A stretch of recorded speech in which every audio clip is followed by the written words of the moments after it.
వస్తుంది. దాంతో పాటుగా ఇప్పుడు ఈయన మీద కేసులు కూడా అయ్యే సూచనలు మెండుగా కనపడతా ఉన్నాయి. ఎస్పెషల్లీ మనం పిఎస్ఆర్ ఆంజనేయులు, పి సీతారామాంజనేయులు గారి గురించి మాట్లాడుకుంటే గనుక ఉమ్, ఫోన్ ట్యాపింగ్ అంశంలో ఈయన మెయిన్ గా కల్ప్రిట్ అయ్యుండొచ్చు అనే ఒక ఉద్దేశాలు, ఊహాగానాలు ఇప్పుడు బయటకు వస్తూ ఉన్నాయి.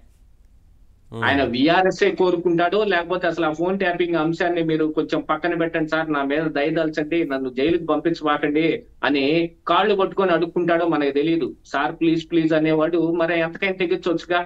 జగన్మోహన్ రెడ్డి అంతటోడే మరి ఢిల్లీ పోయి దరిదాపుగా చేసిన పని అదే. మనం మోడీ గారు ఎక్కడికి వచ్చినప్పుడు కూడా చూసాంగా. ఈయన ఉమ్, తూక్కుమంటే కాళ్ళ మీద పడిపోతుంటే ఆయన లేపి నిలబెడతా ఉన్నాడు, మళ్ళీ ఈయన పడపోతా ఉన్నాడు. మరి ఉమ్, జగన్మోహన్ రెడ్డిది అలాంటి పరిస్థితి అయితే కేసులు విషయానికి వచ్చేటప్పటికి మరి వీళ్ళందరూ ఏముంది, అంత యాక్చువల్ గా ఆ మాట అనకూడదు కానీ గతంలో వాళ్ళు చేసిన పనులకు గాను ఇప్పుడు అనాల్సి వస్తుంది. అంత టుమ్రి గాళ్లే. Um, excuse me for this word. Um, అలాంటి వాళ్ళు ఇప్పుడు ఈ ఇంటి చుట్టూతా చక్కర్లు కొట్టేసి మరి ఇప్పుడు కేసులు తప్పించేసుకుందామనంటే ఎలాగా? మీకు గుర్తుండే ఉంటది, కోటమిరెడ్డి శ్రీధర్ రెడ్డి గారు ప్రథమంగా ఆరోపించింది ఫోన్ ట్యాపింగ్ కేసే. ఉమ్, నాది ఐఫోనే, నేను ఎదురుగా ఉన్న మాట్లాడిన వాడిది ఐఫోనే, ఇద్దరిది రికార్డు చేసే అవకాశమే లేదు. అలాంటిది నా ఫోన్ ట్యాపింగ్ అంశంలో ఈ ఫోన్ ట్యాప్ చేసి దాన్ని నాకే వినిపించాడు పిఎస్ఆర్ ఆంజనేయులు అని చెప్పి కోటమిరెడ్డి శ్రీధర్ రెడ్డి ఫస్ట్ ఆరోపించింది ఈ సీతారామాంజనేయుల మీదనే. ఉమ్, అప్పుడు ఇంటెలిజెన్స్ డీజీగా ఉండి ఆయన వినిపించాడు. ఆ తర్వాత అదే టేపుని జగన్మోహన్ రెడ్డి కూడా వినిపించి ఉమ్, ఆయన నానా దుర్భాషలు ఆడాడు మరి అని చెప్పుకుంటానికి సిగ్గుచేడు కాబట్టి నాయకులు బయటకు చెప్పుకోలేదు. కానీ కుక్క కంటే కష్టంగా మాట్లాడాడు అన్నట్టుగా అర్థం వచ్చే విధంగా ఆయన చెప్పాడు. ఆ రోజు ఆయన నిర్ణయించుకొని ఆ రోజే బయటకు వచ్చాడు.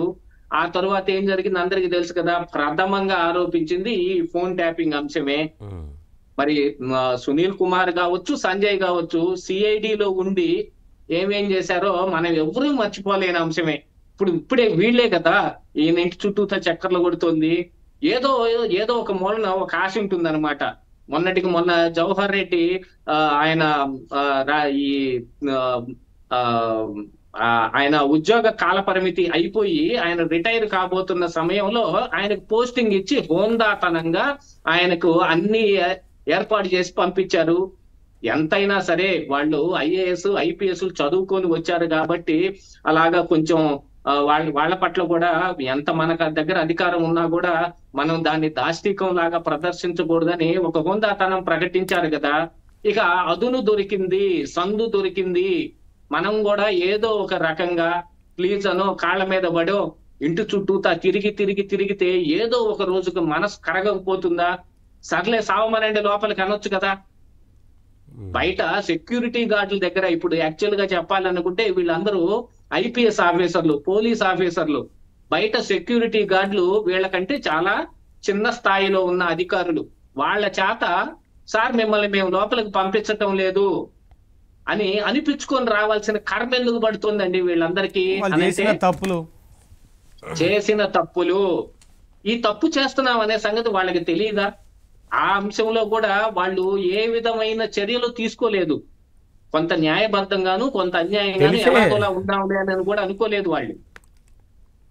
ఏదో ఒకటి చేసేసి ఎవరో ఒకళ్ళ మీద కేసు పెట్టినప్పుడల్లా ఈ సీతారామాంజనేయులు గారికి ఒక అప్గ్రేడేషన్ దొరికింది. ఒక్కొక్క మెట్టు చూసి నేను చూడు డీజీపీ స్థాయికి వెళ్ళిపోతాను అనే ఒక ఊహాగానం ఉండటం మూలానే కదా ఆయన ఎక్కడ లేని కేసులన్నింటినీ తవ్వుకొని తీసుకొని వచ్చి మరి ఆయన ఒక్కొక్క మెట్టు ఎక్కుకుంటూ వచ్చాడు.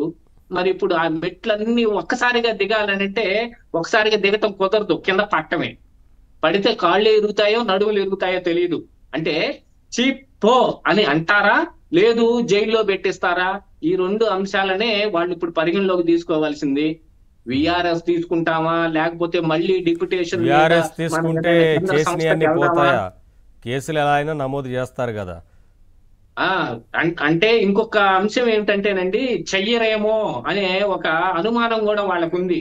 కేసులు చేయకుండా కొంచెం భయపెట్టి వదిలేస్తారు.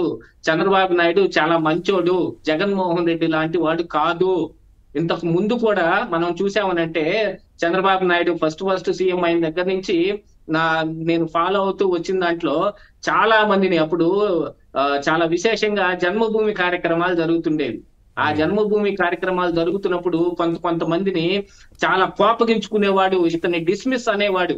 కానీ ఆ తరువాత ఆయనే మెత్తబడి ఎందుకులే అనవసరంగా వాళ్ళ జీవితం, వాళ్ళ జీవితం నాశనం